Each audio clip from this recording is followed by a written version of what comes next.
अस्सलाम वालेकुम। मैं आप सबको खुश आमदीद कहती हूँ। आज की मेरी वीडियो इमोजीज़ के बारे में है। इस वीडियो में हम जानेंगे कि इमोजीज़ का इस्तेमाल किस तरह से सेल फ़ोन्स में मुतारिफ़ करवाया गया और ये किस तरह से सेल फ़ोन्स का एक निहायत अहम फ़ीचर बन गए। क्या आप जानते हैं कि स्क्रीन पर नज़र आने वाली पिक्चर भी पुराने ज़माने में इमोजीज़ के तौर पर इस्तेमाल की जाती थी। इमोजीज़ का कॉन्सेप्ट कोई नया नहीं है। पुराने ज़मानों में भी तस्वीरों की मदद से मुख्तलिफ़ पैगामात दिए जाते थे और इन्हीं तस्वीरों की मदद से हम उनकी पूरी तारीख़ भी जान सकते हैं।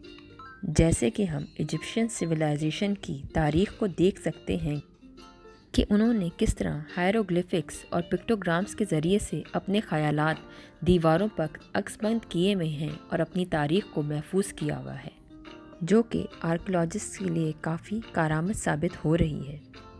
ये हायरोग्लिफिक्स कदीम मिस्री सकाफ़त की जानने का एक बहुत अहम ज़रिया है। लेकिन आजकल की मौजूदा इमोजीज़ की तारीख़ कोई बहुत पुरानी नहीं है।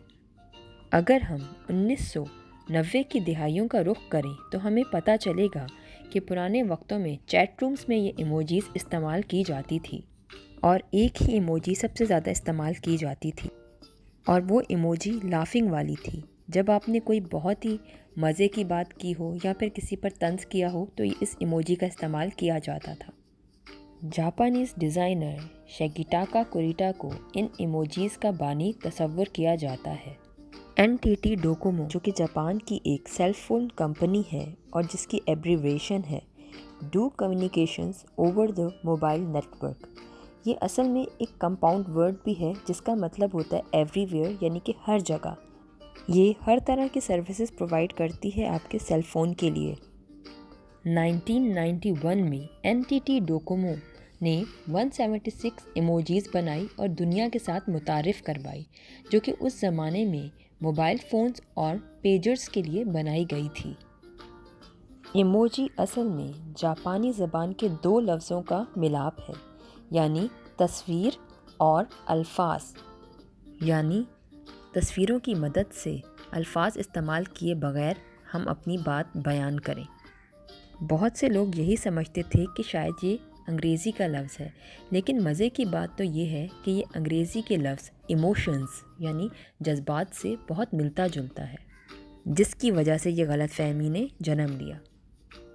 शिगेटाका कुरिटा ने जापान के ग्राफिक नॉवेल्स और ज़ैफ ज़िंगबैट्स टेलीफेस, जो कि एक फ़ॉन्ट है, की मदद से इन इमोजीज़ को तस्वीर की शक्ल दी और इनकी पूरी एक लाइब्रेरी बनाई। 2015 में पहली दफ़ा ऑक्सफोर्ड डिक्शनरी में इमोजीज़ का लफ्ज़ शामिल किया गया और इसी साल इसे वर्ड ऑफ द ईयर का टाइटल भी दिया गया। इसके अलावा the face with tears of जॉइंग को भी काफ़ी पजीराई मिली, क्योंकि ये सबसे ज़्यादा इस्तेमाल होने वाली इमोजी थी और इसी साल से इमोजीज़ का लफ्ज़ काफ़ी कसरत से इस्तेमाल किया जाने लगा। दुनिया में तकरीबन आज तक 3000 इमोजीज़ मुतारिफ़ करवाई जा चुकी हैं।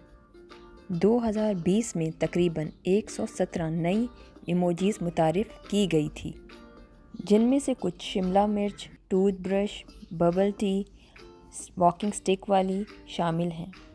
चलें अब मैं आपको जल्दी से चंद ऐसी इमोजीज़ के बारे में बताती हूँ जो सबसे ज़्यादा इस्तेमाल होती हैं। आप इस ग्राफ में देख सकते हैं कि कौन सी इमोजी सबसे ज़्यादा इस्तेमाल होती है।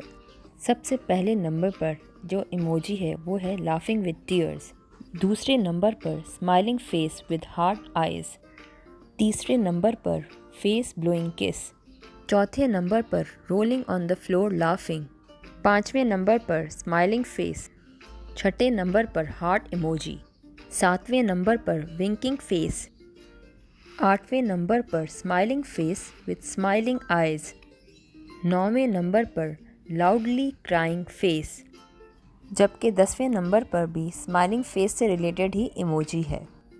इंटरनेट की वजह से पूरा के पूरा कम्युनिकेशन सिस्टम ही बदल कर रह गया है।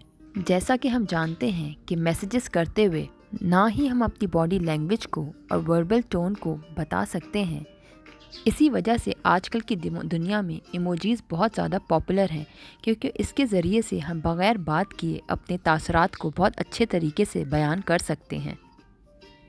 آئی ہوپ آپ کو میری یہ ویڈیو پسند آئی ہوگی۔ اب آپ سے نیکسٹ ویڈیو میں نیکسٹ ٹاپک کے ساتھ ملاقات ہوگی۔ تب تک اللہ حافظ، اپنا خیال رکھیے گا۔